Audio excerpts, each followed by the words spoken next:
La nouvelle année n'a pas commencé le 1er janvier 2025, mais commencera le 20 janvier 2025 avec l'installation de M. Donald Trump à la tête des États-Unis. Et le mandat de M.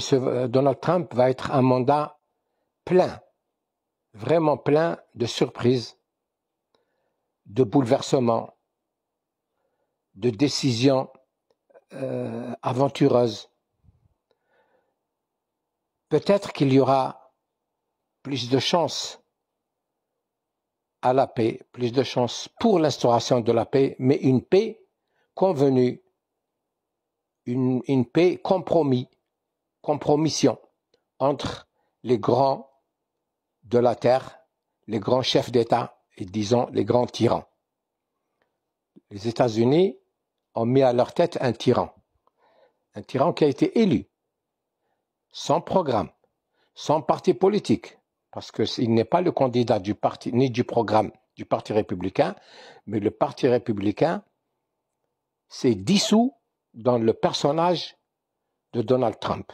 Il est là à suivre Trump dans ses aberrations pour sauvegarder la présence du Parti républicain dans les institutions, le Congrès principalement, la Chambre des représentants, pour avoir la majorité, puisque M. Trump est bien vu d'une majorité d'Américains. Il est bien vu puisque c'est cette majorité qui a voté pour lui. Et il y a même de par le monde, dans les autres pays, beaucoup de soutien de M. Trump qui approuve ces méthodes inédites, son aspect éléphant dans un magasin de porcelaine, comme on dit, ses décisions improvisées, annexer le Canada, prendre le golfe du Mexique, occuper le Groenland, le canal de Panama, etc. Quand je dis que la nouvelle année a commencé, va commencer bientôt, parce que déjà, Trump, en tant que candidat, avait fait état de ses desiderata. Il avait dit que les Israéliens et les Palestiniens de Hamas devraient avoir signé un accord de paix ou un cessez-le-feu à tout le moins avant qu'il ne s'installe le 20 janvier. La Syrie, il lui a réglé son affaire quelques semaines avant. M. Bachar s'est enfui mystérieusement alors qu'il avait il avait résisté pendant 13 ans. Rien n'avait pu le déboulonner, mais le voilà partant comme ça, tout seul, se sauvant de son pays. Et surtout, voilà qu'on installe le chef d'une faction terroriste à la tête au palais présidentiel à la place de Bachar al-Assad. Il avait prévenu les Ukrainiens et les Russes qu'ils devraient vite aller à des négociations pour consacrer le fait accompli et arrêter la guerre. Donc, les menaces de M. Trump, ses engagements, les mises en demeure qu'il avait adressées au monde entier, ont été tenues. Ces mises en demeure ont été suivies des faits, de résultats tels qu'il le souhaitait. Donc, tout indique que le mandat de M. Trump, les 4 prochaines années, va être inédite, va être spéciale, elle va être exceptionnelle en bien et en mal. Est-ce qu'il va finir par ramener des résultats positifs aussi bien pour les Américains qui attendent de lui, bien sûr, que l'économie s'améliore encore plus, encore qu'elle est dans un bon état en général pour l'instant, le niveau d'emploi, l'inflation, etc. Et surtout dans le monde qu'il ne crée pas plus de complications alors qu'il en annonce, puisqu'avec son histoire du Canada, de Panama, de Groenland, du Mexique et tout, on s'attend à une grande déstabilisation en Europe et en Amérique, et je ne sais où, peut-être en Afrique aussi, surtout l'Afrique du Nord.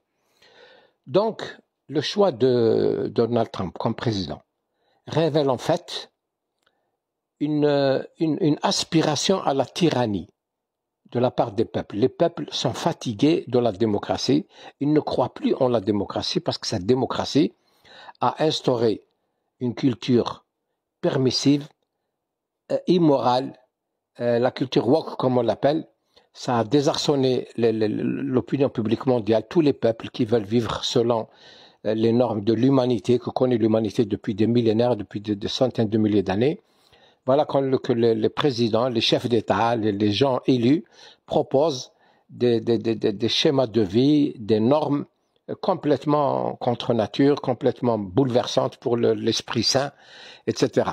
Je crois que c'est les peuples, on voit ce qui se passe, par exemple, lorsque vous voyez en Allemagne, le personnage de Merkel qui avait marqué, qui avait soulevé l'admiration du monde entier pour la personne de Madame Merkel, qui était une femme exemplaire, une femme de haute compétence, d'un calme olympien, qui a fait beaucoup de bien à l'Allemagne pendant ses mandats. Et on voit la suite qui a été prise par M. Scholz. Voilà, la comparaison est insupportable.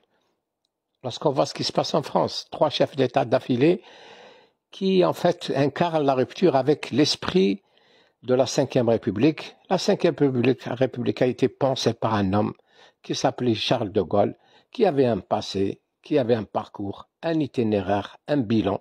Lorsqu'on voit que maintenant ça devient trivial, le niveau a baissé très fortement, les comportements ne relèvent plus de l'exemplarité, comme c'était le cas avec de Gaulle, la façon dont il est venu, porté par l'histoire, et la façon dont il est parti, porté par la dignité, un haut sentiment de dignité, de la fonction présidentielle, pour un petit référendum de rien du tout sur la régionalisation, il est parti. Il a démissionné et il est parti le soir même des résultats, de la proclamation des résultats du référendum.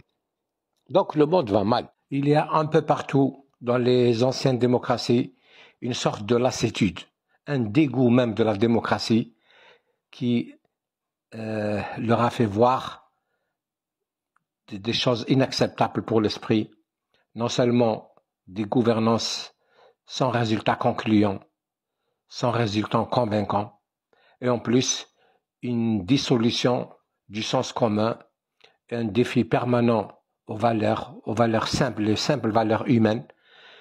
Je crois que ce moment rappelle un autre moment dans l'histoire de la France, par exemple, en 1871, lorsque Ernest Renan avait écrit un livre retentissant qu'il avait intitulé « La réforme morale et intellectuelle de la France », et où il disait de la démocratie qu'elle était, je cite, « le plus énergique dissolvant de toute vertu que le monde ait connue ».